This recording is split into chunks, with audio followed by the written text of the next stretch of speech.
प्रिय साथियों नमस्कार। जैसा कि हम काफ़ी दिनों से इसके पहले हम आप लोग 19 शतक पढ़ा रहे थे। 19 शतक कर्म पद्धति समाप्त हो गया था।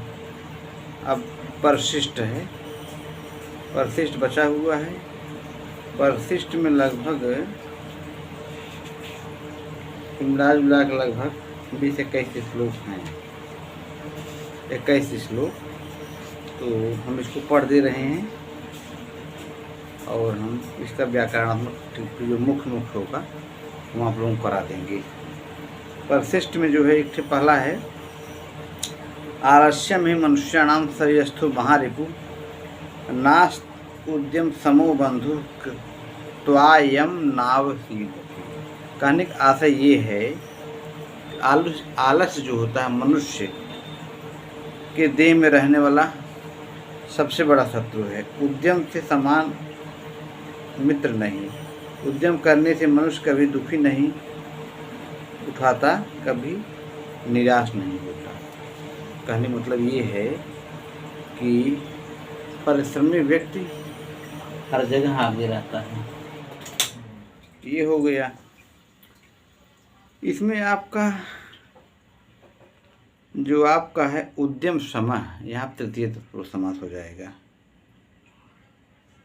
उद्यमीन समय ये हो गया। इसमें अनुष्टुप छंद है और आलस्य में शय प्रत्यय। अब दूसरा श्लोक है, एको नापि एके नापि ही सूर्यणे पादाक्रंतम महीतलम कृति भास्करेणेव स्फार स्फुरत तेजसा। कहने का मतलब ये है कि सारा महीतल माने संपूर्ण ब्रह्मांड एक ही वीर के पादाक्रांत होता है। जिस तरह से अति जाज्वल्यमान अत्यंत चमकीले एक ही सूर्य की किरणों के से सारा आक्रांत हो जाता है। हाँ, ये चीज़ है। जैसे भाई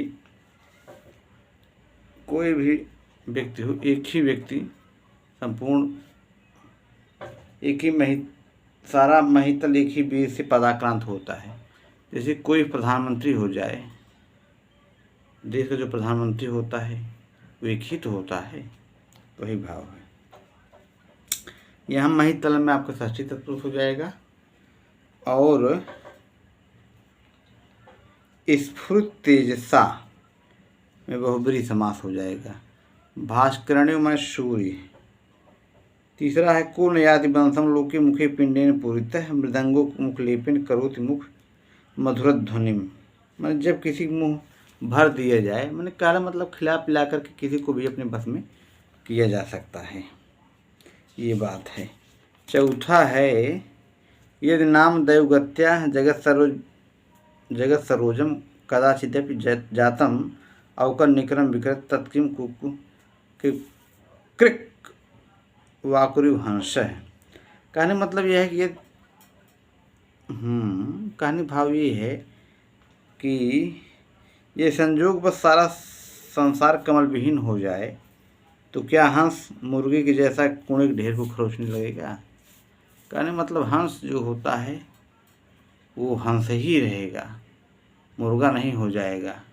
वही चीज़ तो वही बात है भाई। आदमी प्रतिष्ठित आदमी वही हाल है कि क्या मांस और पद्धति में है नहीं, छुच्छामोपि वृद्धा कृषोपि, वही हाल है। वृद्ध केसरी वाला भूखा रहेगा, मर जाएगा, लेकिन मांस और पद्धति में स्वाभिमान नहीं जाने देगा। एको देवा केशवो वा शिवो वा ह्वेकम मित्रम भूपतिर्वा यतिर्वा एको वासा पत्तने वा तने वा एका नारी सुंदरी वा दरी वा। का मतलब हम एक ही देव कृष्ण या शिव उपासना करें, हम एक ही मित्र मिले राजा या बल, एक ही वास मिले नगर में या वन में, और एक ही स्त्री हो सुंदरी हो चाहे गुफा हो, एक है देवा। इस तरह से ये हो गया। छठवां है, परिचर्तव्या संता यद्यपि कथयन्ति नो सदुपदेशम यास्ति विषाम स्वर कथास्ता एव भवन्ति शास्त्राणि। कहने मतलब ये है, यद्यप संत जन उपदेश न भी दें तो भी उनकी सेवा करनी चाहिए। उनके मुंह से जब कुछ बातें निकल पड़ती हैं वे ही शास्त्र हैं, अर्थात शास्त्रोक्त बातें हैं। तो ये चीज़ हो गया, मतलब कि संत लोग हैं, संत हैं अगर आदमी उपदेश न भी दे तो भी उनकी बात माननी चाहिए, ये चीज़ है। तो इसमें आपका हाँ, इसमें एक शब्द आया स्वैर कथा। जहाँ स्वैर कथा है वहाँ पे आपका षष्ठी तत्पुरुष बनेगा और वृद्धि संधि होगा। वार्तिक है स्वादिरूढ़ से, और स्वैर कथम कर्मधारय समास बनेगा मेरे प्यारे साथी। वचो सत्यम परम विभूषणम लज्जांगनया कृष्टो कटौच द्विजस विद्ये पुनः तथा क्षमा शीलम ही सर्वस्व नरम भूषणम। सत्य वचन मनुष्य का बड़ा भारी भूषण है, लज्जा स्त्री का, पतलापन कमर का, विद्या और क्षमा भी द्विजों का, सच्चरित्र तो भी मनुष्यों का आभूषण है।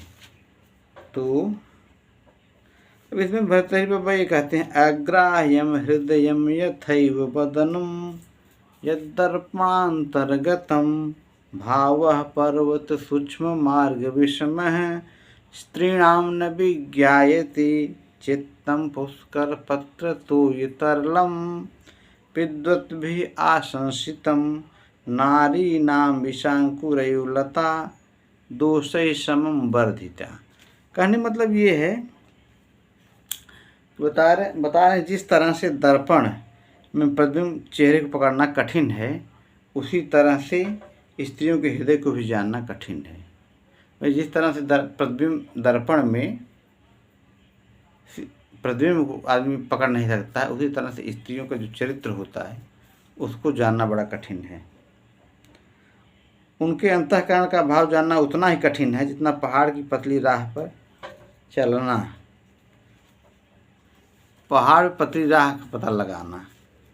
उनका चित्र तो विद्वानों द्वारा ऐसा चंचल बताया गया जैसे जलकण कमल के पत्ते पर चंचल रहता है। सचमुच स्त्री दोषों के साथ बढ़ती हुई उसी तरह भयानक है जिस तरह से बिछले अंकुरों के साथ बढ़ती हुई लता होती है। तो यहाँ भर्तृहरि बाबा जो है नारी के विषय में बता रहे हैं कि नारी में दोष कितना होता है। विषैले अंकुरों के साथ बढ़ती हुई लता, ठीक, ओके। फिर है इसमें आपका षष्ठी पुष्कर पत्र तो तरलम षष्ठी तत्पुरुष हो जाएगा।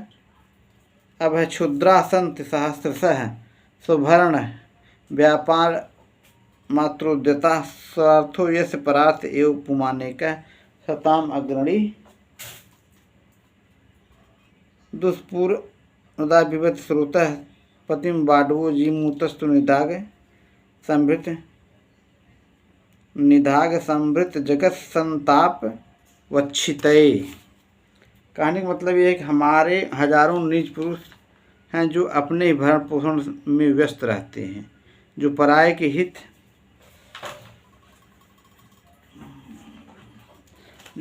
के हित को अपना हित समझता है, वही पुरुष सज्जनों में अग्रगण्य है। बड़वानल अपने कभी नहीं भरने वाले पेट को भरने के लिए नदीपति समुद्र को धोखा सोख जाता है, पर जीमूत मेघ भीष्म के ताप से संतप्त संसार की गर्मी को कम करने के वास्ते समुद्र को सोखता है, उससे जल सींचकर वृष्टि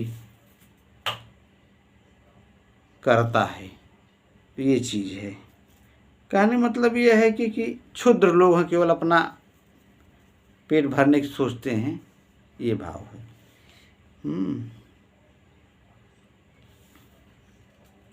फिर है 10वां, किम कुर्मस भर व्यथा न पुषि क्षमा न यथ किम वा नाश परिश्रमो दिन पते रास्ते न यह निश्चल है किन तंगीकृत मृत श्लाघ्यो जनो लज्जते निर्वाह प्रति पन्न वस्तु सताम में तद्भि गोत्रव्रतम।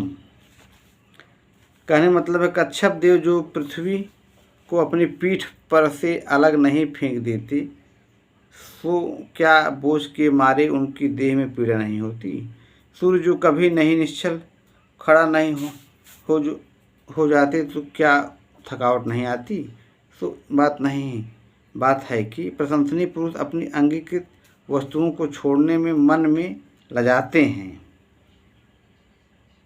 क्योंकि स्वीकृत कामों का अंत तक निर्वाह करना सज्जनों का कुलव्रत है।